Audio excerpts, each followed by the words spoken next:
Donc, je travaille pour la société, pour Ismat Group. Donc, Ismat Group, 3 sociétés. Et notre dénominateur commun, c'est en fait l'accompagnement des entreprises dans la prise en charge de leurs responsabilités envers la santé des collaborateurs. Donc, ce matin, j'ai traité un sujet qui était plus par rapport à l'organisation, donc plus par rapport au management, au style de management. Cet après-midi, je change un peu le fusil d'épaule et je rentre un peu plus dans l'individuel, donc la dimension individuelle. Et le message que j'aimerais bien vous faire passer, c'est de dire que oui, le management responsable, le management a beaucoup d'influence sur la santé des collaborateurs, mais finalement, chacun d'entre nous est responsable de sa propre santé. Alors, une fois de plus, les 7 secrets pour s'engager sans s'épuiser, retrouver le plaisir au travail. Pourquoi on parle de ça? C'est parce que, comme on a vu encore ce matin, tout va beaucoup plus vite, va toujours plus vite. Ça va très vite. Les entreprises augmentent de rythme, ils veulent plus faire avec moins de ressources. Tout ça, ça a un impact bien sûr sur la santé des collaborateurs. Donc, il faut faire quelque chose. Mais ce qu'on observe en fait avec notre travail, j'ai aussi la chance d'avoir avec moi la co-directrice de la clinique du travail, qui est une des 3 sociétés Ismat, Madame Julie Tsunbull, qui est déjà armée d'un micro éventuellement si vous avez des questions. C'est une psychologue du travail, donc elle va pouvoir encore plus compléter certaines approches. Ce qu'on remarque, c'est que dans tout ce chaos, dans tout ce stress général, il y a quand même des gens qui arrivent à sortir leur épingle du jeu. Ils arrivent, malgré tout, à s'organiser, ils arrivent à avoir une vie normale, saine, à être heureux, au travail et en dehors. Donc, il y a 20 ans, voilà, on va voir quelles sont les évolutions, les grandes lignes des évolutions qu'on a vues, qu'on observe. Donc, ce que je vous amène aujourd'hui, c'est ce qu'on observe et qu'on a observé dans les 20 ans d'activité de notre groupe. Donc, ce n'est pas de l'académique, c'est vraiment ce qu'on voit. Donc, l'ambition, prendre du grade, c'est plus ça que les gens veulent. Le collaborateur, il y a une démission, on observe une démission massive des managers. Plus personne ou très peu de gens veulent être managers. Les gens ont peur d'être le manager de proximité. Pourquoi? Parce qu'ils se rendent compte que c'est lourd, c'est difficile. Il y a une dimension RH qui est très importante et qui fait que ça devient un réel défi de le faire. Donc, je discute avec des gens qui me disent « j'ai personnellement des connaissances qui ont refusé des postes à responsabilité, pas très haute responsabilité, du management de proximité, malgré qu'on leur avait présenté un salaire quasiment redoublé. Ils ont dit non, merci, moi, je veux pas, je suis bien où je suis, ça ne m'intéresse pas. Donc ça, c'est un réel problème qui se pose aujourd'hui. Les plans de carrière, c'est plus les mêmes. Aujourd'hui, on travaille plus. Donc à l'époque, on avait le plan de carrière. Les sociétés offraient un plan de carrière pour garder les collaborateurs, donc faire carrière dans la même entreprise. C'est plus à la mode. Aujourd'hui, on essaye de tirer le maximum de mon expérience dans l'entreprise pour après pouvoir transférer ces compétences ailleurs. Donc la transférabilité des compétences devient un atout. Donc ça, c'est très important. Il y a 20 ans, les horaires, voilà, métro, boulot, dodo, on arrive à 8h, on part à 18h, fin de la journée. Aujourd'hui, flexibilité tout azimut, on a du télétravail, on a les horaires qui changent, on a plus physiquement le bureau, de moins en moins, on a de bureaux physiques attitrés à la personne avec la photo du chien, de la famille. Ça existe de moins en moins. Il y a 20 ans, un métier, donc j'apprenais mon job, je faisais l'apprentissage et puis je faisais ce job-là pendant mes 35-40 ans de carrière. Aujourd'hui, 5-7 métiers statistiquement dans la carrière de chacun d'entre nous. Moi, personnellement, je suis déjà là-dedans, peut-être que je ne suis pas encore à 7, mais voilà. Dans le futur, ça va encore augmenter, les projections augmentent encore. Tout ça parce que on a des compétences et des intérêts qui changent. Donc, pour résumer tout ça, le monde du travail, aujourd'hui le monde du travail, il devient indispensable de s'adapter. L'agilité de l'entreprise devient quelque chose d'impératif. Donc on n'a pas la possibilité de faire différemment. D'accord ?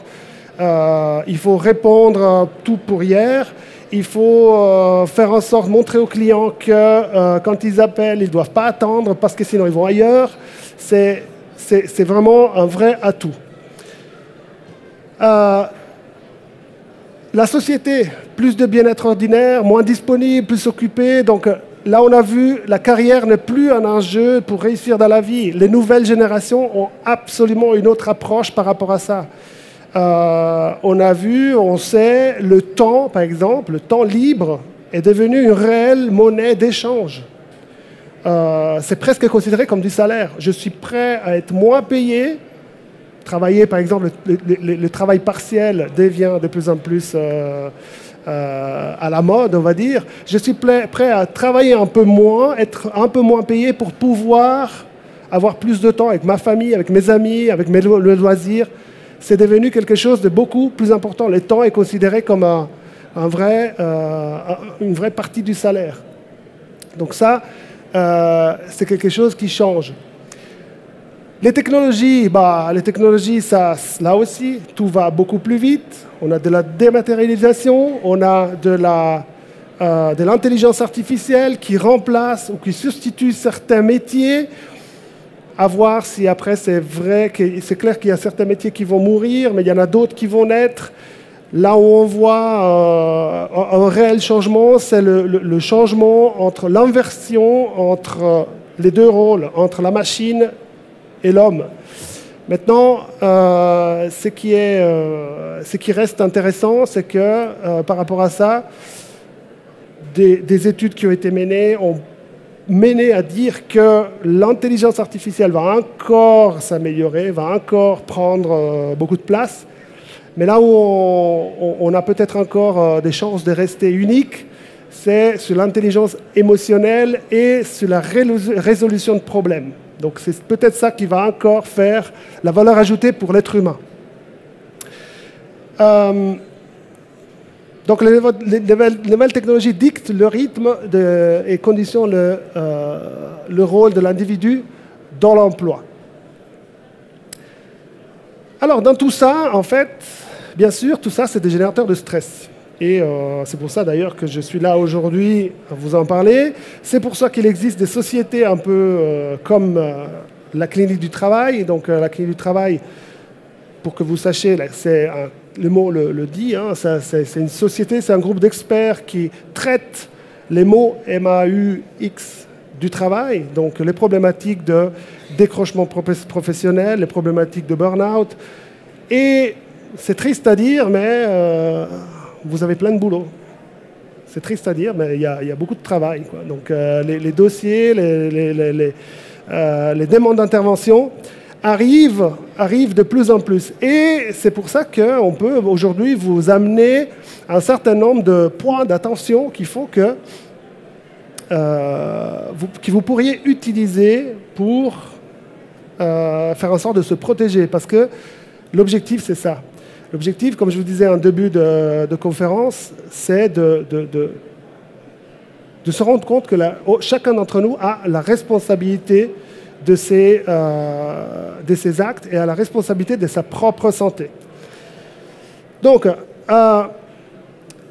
ça, ce sont les 3 phases du stress. Donc, on est un peu plus dans le technique, on va dire. On agit tous comme ça. Il y a un moment de stress où on a l'alarme, d'accord ?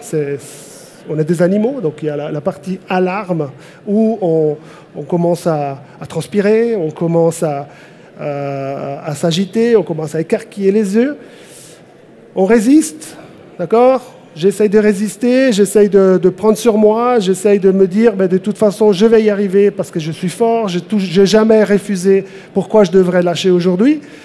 Et puis, à un certain moment, on arrive dans une situation où ça lâche et on tombe dans l'épuisement.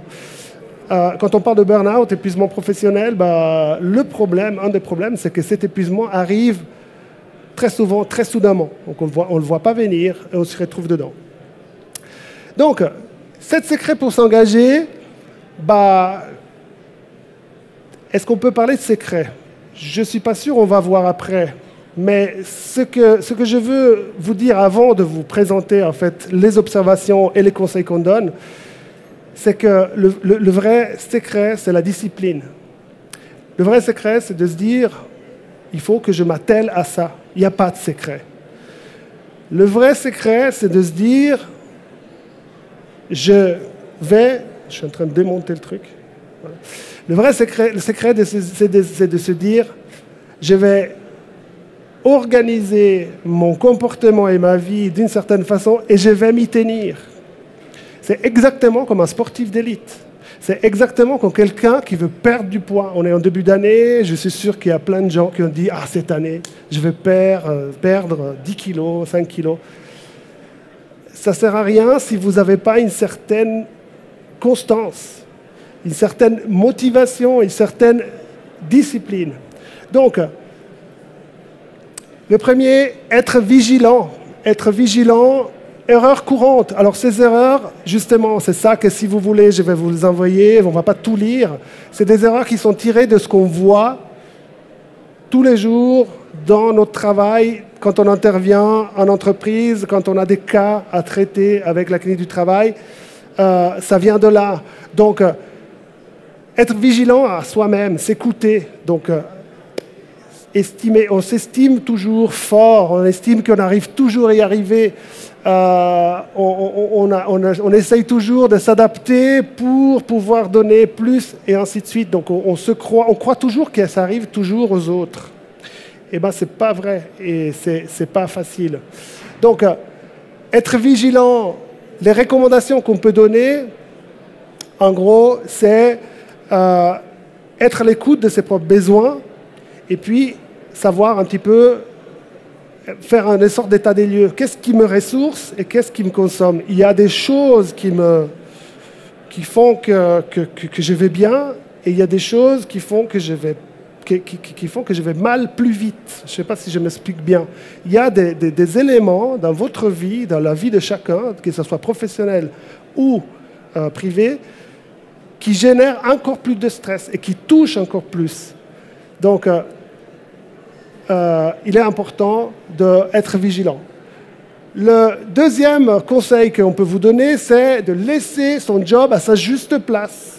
Ça parle tout seul. Donc, les erreurs courantes, la connexion permanente. On a toujours ce qu'on appelle, ou ce que ma collègue Julie aime appeler les animaux de compagnie, non, les appareils de compagnie. Voilà. On est toujours très souvent inspiré là-dedans. Après, il y a aussi quelque chose qui est assez intéressant, de fuir sa vie dans le travail pour compenser une situation privée et puis exister uniquement par le travail qu'on fait. Ou alors, il y a des recommandations par rapport à ça qui sont très simples. Donc, déjà, avoir un sas, créer des moments où je trouve mon équilibre. Ça peut être, par exemple, simplement décider d'aller au moins de temps en temps au travail à pied pour réfléchir, pour ne pas être toujours à la dernière seconde. Je me lève un petit peu avant et je vais à pied.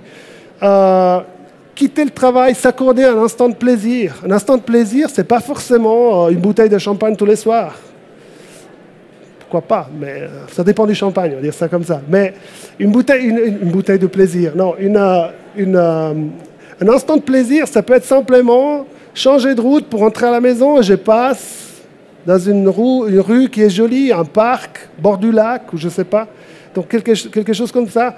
Donc ça, c'est très important, se récompenser soi-même. En gros, là aussi, trouver l'équilibre. Un instant de plaisir, c'est peut-être aller faire un petit jogging, quelque chose qui me plaît. Autre règle ou autre conseil, être moins exigeant avec soi. Les gens ont tendance à être trop exigeants avec soi. Et c'est assez normal parce qu'on est aussi très mis sous pression de façon constante. Donc, être moins exigeant avec soi. Surtout, souvent, c'est parce que je ne sais pas exactement ce qu'on attend de moi. Et ça, on va voir tout à l'heure. Donc, être convaincu que tout doit être très bien fait.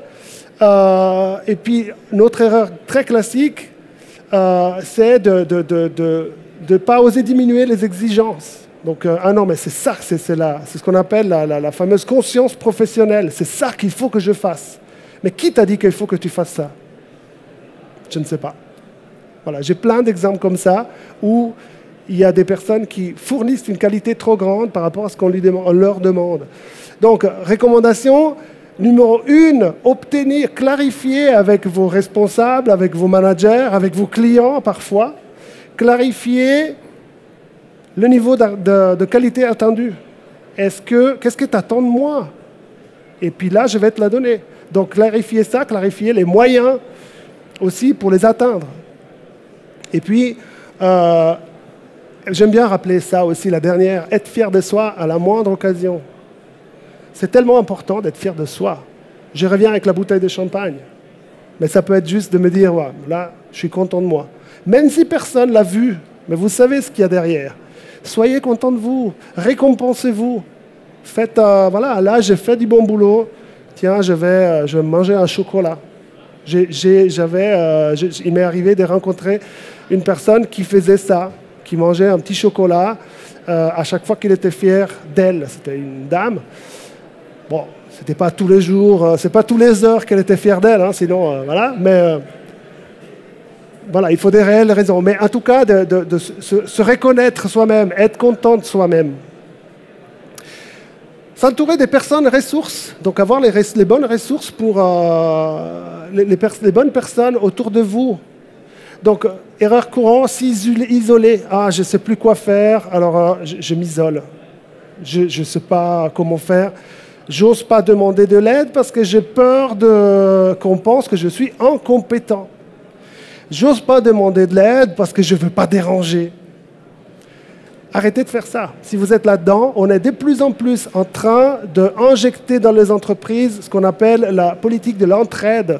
Faire en sorte que les gens, naturellement, puissent aller vers quelqu'un d'autre, développer l'intelligence collective et pas rester dans l'erreur, et pas rester dans le stress.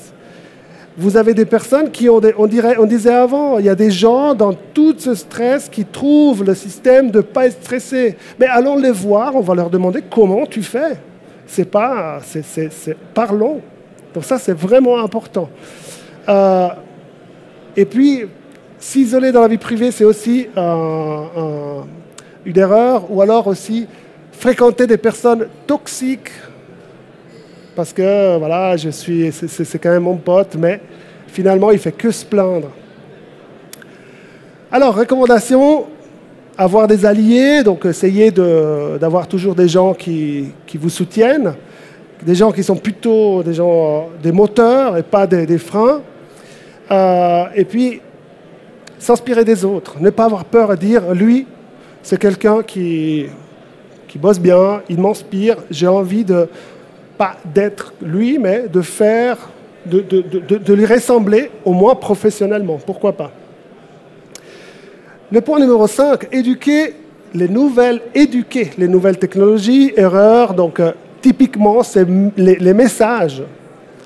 Avoir l'email professionnel sur son portable. Ça, c'est quelque chose qu'on voit, le grand classique. Et puis surtout, tout ça accompagné par des pop-up, des alarmes, des petits bruits, l'ordinateur qui n'arrête pas de faire bing bing et doum doum à chaque fois que je reçois un email, un pop-up. Déjà, je suis interrompu. Sachez que ça, c'est une interruption cérébrale qui coûte très cher quand je dois faire une tâche. Donc on sait que, selon une étude qui a été menée au Canada, une interruption coûte 20 minutes. C'est-à-dire un petit pop-up qui vous sort vous êtes en train de faire quelque chose dans lequel vous plongez, vous avez le pop-up de l'email de blablabla, ben ça coûte 20 minutes, le temps que, il faut que je me remette dedans et tout ça. Et encore, si vous avez de la chance, parce que si vous n'avez pas de chance, vous n'allez pas résister à la dose de dopamine que votre cerveau a mis dans votre corps, parce qu'il est curieux de savoir qu'est-ce que c'est ce mail. Alors je switch, je vais sur la boîte email, et là, c'est 1 heure que j'ai perdu. Alors bonjour après pour se remettre dedans. Et tout ça, c'est anxiogène, c'est stressant, c'est mauvais pour la santé. Éduquer les nouvelles. Donc, recommandations par rapport à ça. Dominer ces appareils des compagnies. Essayer de lâcher sa connexion, mais avec plaisir. Se dire, voilà, maintenant, stop. Okay. Résister aux interruptions que le stress des autres vous fait subir. Le stress des autres. Les autres, ils sont stressés, donc ils vous interrompent. Et puis, voilà, essayez de faire en sorte que ce soit les outils qui s'adaptent à votre rythme et pas vous qui vous adaptez au rythme de vos outils. Il y a maintenant le grand débat, c'est sur les ados. Hein. Je connais beaucoup de parents. Moi, j'ai une petite de 4 ans, donc elle n'est pas encore ado. Je ne suis pas encore là-dedans, heureusement. Mais je sais que c'est le grand combat des parents avec les ados, de lâcher un peu leur écran. D'ailleurs, il y avait une émission très intéressante, un documentaire qui était passé sur Temps présent, je pense, ou quelque chose comme ça, qui était plutôt bien faite dans ce sens. Protéger en priorité son sommeil.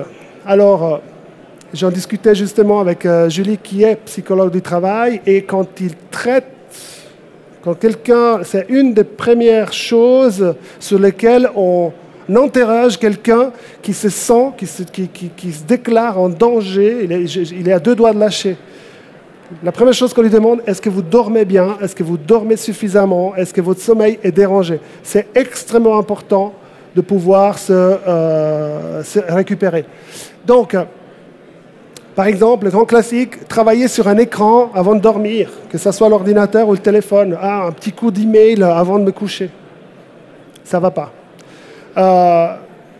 Penser qu'on dort bien, ou travailler dans le lit aussi, c'est aussi quelque chose qu'il faut éviter de faire. Et puis, ne pas assez se fatiguer physiquement pendant la journée. Le stress génère des substances dans notre corps, c'est des substances animales, parce qu'on est des animaux à la base. Alors ces substances-là sont faites pour préparer le corps à supporter un effort physique. Si vous déchargez jamais ces substances, elles vont rester dans le corps et c'est mauvais pour la santé. Donc c'est pour ça qu'on essaye de trouver, si vous avez une journée stressante, essayez d'avoir un effort physique qui vous permet de décharger tout ça. Il est important d'avoir ce genre d'équilibre. Donc manger un repas lourd avant de dormir, bon ça, on sait que ce n'est pas forcément quelque chose de très bien à faire. Quelles sont les recommandations? Chasser les ruminations, bien sûr, pratiquer des activités. Les turbo-siestes, pour ceux qui arrivent, personnellement, moi, j'y arrive pas encore, mais pour ceux qui arrivent, c'est quelque chose d'extrêmement bénéfique pour votre santé. Et puis, enfin, éviter le multitasking. Alors, le multitasking, très concrètement et très simplement, on n'est pas fait pour ça. Notre cerveau, malgré certaines idées reçues, même les femmes ne sont pas multitâches, malgré ce que souvent on veut nous faire croire. Voilà. Non, mais c'est vrai qu'elles sont fortes quand même. Hein. Mais le cerveau, il ne travaille pas bien. Pour ceux qui sont intéressés, il y a un documentaire, vous tapez sur Google, qui s'appelle « Les multiconnectés ». Ouais, quelque chose comme ça. Ouais. Et c'est très très bien fait. Et là, on montre justement que ce n'est pas possible d'être multitâche. Ça n'existe pas. Donc, faire une seule chose à la fois, c'est extrêmement important. Les recommandations, réserver le temps. Là, il n'y a pas de recette magique. Il faut planifier les choses. Ça, c'est important. Il faut planifier ce que je dois faire. Et surtout, il ne faut pas que je fasse des compromis, ou le moins possible. Ma planification, je la protège. Si je ne planifie pas, je suis victime de la planification des autres. C'est les autres qui planifient pour moi. Alors, protégez votre planification. Si vous avez planifié ce soir à 17 h, je vais faire un footing de 30 minutes, protégez-le. Faites en sorte que ce ne soit pas la première chose qui saute s'il y a un copain qui me dit « Ah, ce soir, on va boire un verre ». Non, ce soir, on va boire un verre après mon footing. Protégez tout ça. D'accord? C'est important. Et c'est là où je vous disais, c'est de la discipline, c'est de la haute, enfin, pas de la haute voltige, mais c'est du sport du haut niveau. Les sportifs, ils réussissent parce qu'ils sont disciplinés. Et ce n'est pas qu'une question de motivation. Donc, les mots de la fin, c'est ça. C'est vous êtes responsable de votre santé. Il n'y a pas 30 000 photos. Donc, vous êtes... c'est vous. Vous avez en main tout ça. Il faut que vous mettiez de l'engagement là-dedans. Il faut rester ancré dans le réel. Ça, c'est aussi un autre concept et un autre, on va dire, un autre conseil que je peux vous donner. Restez ancré dans le réel. On peut vous parler de motivation, on peut lui parler de... Soyez concret. On vous montre dans certains séminaires sur la motivation, on vous montre voilà, le verre d'eau et puis on vous dit ce verre, comment vous le voyez. Il faut absolument dire il est à moitié plein. Si vous ne le dites pas, si vous dites à moitié vide, vous avez raté le cours. Non, je ne sais pas, mais moi, messieurs, dames, ce que je vous dis par rapport à ça, ce qui m'intéresse, c'est qu'une fois que je bu ce qu'il y avait dedans, j'ai plus soif. C'est ça qui m'intéresse. J'ai terminé. Je ne sais pas s'il y a des questions. Oui. Yep. Oui. Bonjour, je suis thérapeute spécialisée dans la dépendance affective et puis dans tout ce que vous dites, c'est très très juste, mais le problème c'est les gens, ils sont dans le déni. Ils disent oui, ça c'est pour les autres, pas pour moi. C'est ça. Et quand vous parliez du problème de poids, je suis spécialisée dans ce domaine, mais on ne peut pas être comment dire, structuré pour perdre du poids, même d'y aller, de continuer. Il y a dans la biologie un instinct de survie qui fait qu'on se sabote. Et je pense qu'il est temps pour l'être humain de comprendre son fonctionnement biologique, son héritage animal, parce que ça fait que 500 ans qu'on vit en sécurité. Mais ça fait des millions d'années qu'on vit dans une caverne en société, en collaboration, co-création. Ouais. Et notre biologie, c'est comme si, proportionnellement sur une année, ça fait qu'une minute qu'on sait qu'on est en sécurité. Donc notre corps ne peut pas s'adapter tant qu'on n'a pas cette conscience. Oui. Et sortir du déni, c'est vraiment accepter de se dire, ben, c'est quoi qui fonctionne automatiquement chez moi pour me saboter, pour faire que je dois me valoriser, pourquoi je dois me défoncer au travail pour avoir de la valeur. Voilà, toutes ces choses-là, je vous remercie beaucoup de réveiller tout ça. Ouais. Mais c'est vrai que chacun doit être responsable. Absolument. De qu'est-ce qui se passe dans ma vie avant de crever. C'est ça. Hein? Ouais. Alors moi, je vous remercie pour votre apport. Ça me fait penser, voilà, moi je vous ai dit, je fais du sport, voilà, j'étais hockeyeur. Et c'est une discipline qu'on doit se mettre. Alors dans le sport d'équipe, c'est peut-être plus facile parce qu'il y a l'effet de groupe aussi, oui. Peut-être. Mais quand on vous sort à 6h30 du matin et à 7h, vous êtes sur la glace, il fait froid. Vous avez les sourcils qui gèlent. Vous avez tout envie de faire, sauf que de vous mettre à jouer au hockey sur glace. Mais vous le faites quand même. C'est ça, en fait. Et là aussi, c'est pour ça aussi. C'est se dire, OK, là, j'aurais bien envie maintenant de jeter un coup d'œil à mon portable, mais non. Je suis d'accord. La discipline est petit pas. Il n'y a pas besoin de faire des grands efforts pour des grands résultats.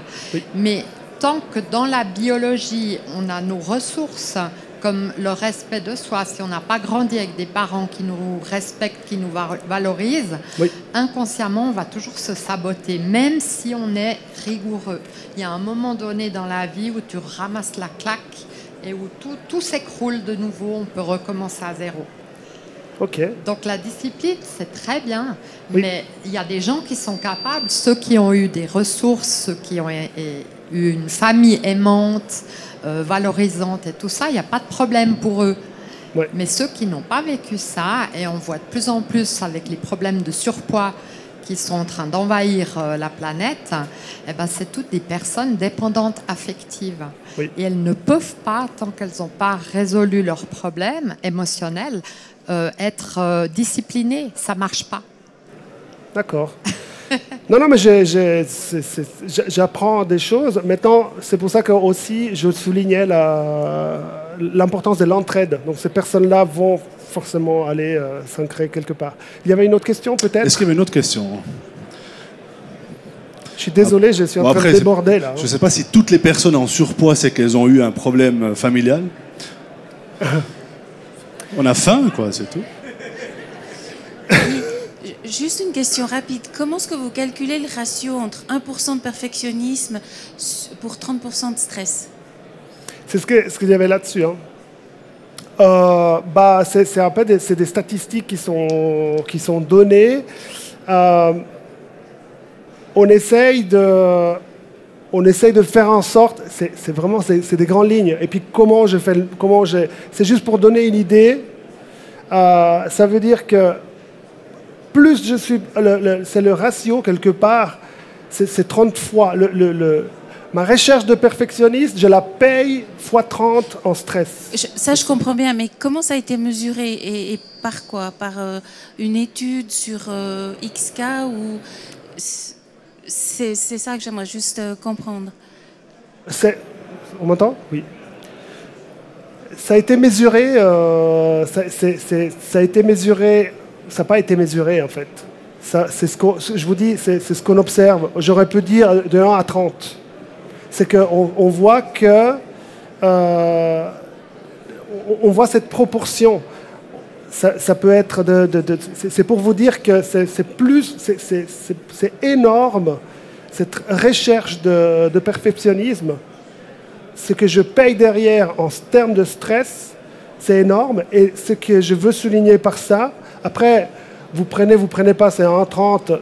Voilà, c'est juste pour vous donner une idée. C'est pas scientifique, c'est ça la question. Après, ce qui est important, c'est de se dire que c'est trop souvent inutile. C'est ça, c'est du stress inutile, superflu, et c'est ce qu'on voit régulièrement.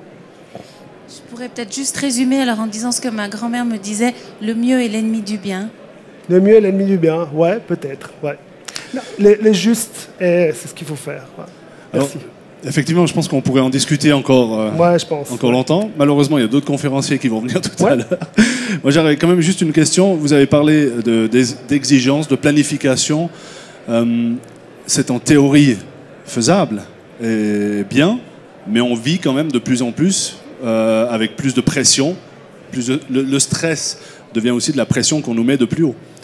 Donc à un moment donné, c'est quoi le secret? Ça veut dire que je dois aller dire à mon chef, écoute, là, mon taux de stress est en train d'augmenter, il va falloir que je planifie mon temps de travail. Compliqué, hein? Oui, en même temps, je peux aller voir mon chef et lui dire, écoute, là, j'ai ça et ça. Le temps que j'ai à disposition, c'est ça. Donc là, tu vois qu'il y a voilà. Aide-moi à organiser. Après, c'est une question de hiérarchisation, de priorisation. Mais je dois pouvoir avoir le courage je sais que ce n'est pas toujours possible parce qu'après on revient sur les problèmes de management, mais un manager responsable, par exemple en termes de délégation, il est capable de dire ok, je veux te déléguer cette nouvelle tâche, c'est pas que c'est pas charger la mule, c'est de dire ok, tu as déjà énormément de trucs, qu'est-ce qu'on peut déplacer, comment on peut s'organiser pour que tu puisses prendre cette nouvelle tâche. Et donc, c'est clair que la planification sur des petites choses, c'est la première chose à faire dans la planification, mais là on ouvre un autre chapitre qui risque de prendre trop de temps, c'est l'éducation de l'entourage. Donc être capable de dire non, être capable de donner des signaux, la porte fermée de mon bureau, si j'ai un bureau, si on n'est pas dans un open space, ou donner des signaux qui me disent là je ne suis pas disponible. Et et faire en sorte que je me protéger aussi par rapport à ça, me protéger vis-à-vis de mon entourage, que ce soit mes collègues, que ce soit mon chef, que ce soit tout le monde, quoi. Mais ça se travaille et ça se discute, ça se communique. À la base, c'est encore une question de communication. Tant qu'on ne parlera pas, on n'arrivera pas. On n'y arrivera pas. Très bien. Et si je reprends le début de votre conférence, la moralité, c'est qu'il faut enlever les photos de votre chien sur votre bureau. Hein, c'est ce que vous avez dit. Hein. Ouais, c'est ça. C'est juste. Hein. Merci beaucoup, c'était un grand plaisir. Augusto Balerna qui nous a dévoilé les 7 secrets pour s'engager sans s'épuiser. Je vous demanderai de l'applaudir bien fort. Merci beaucoup. Merci. Merci.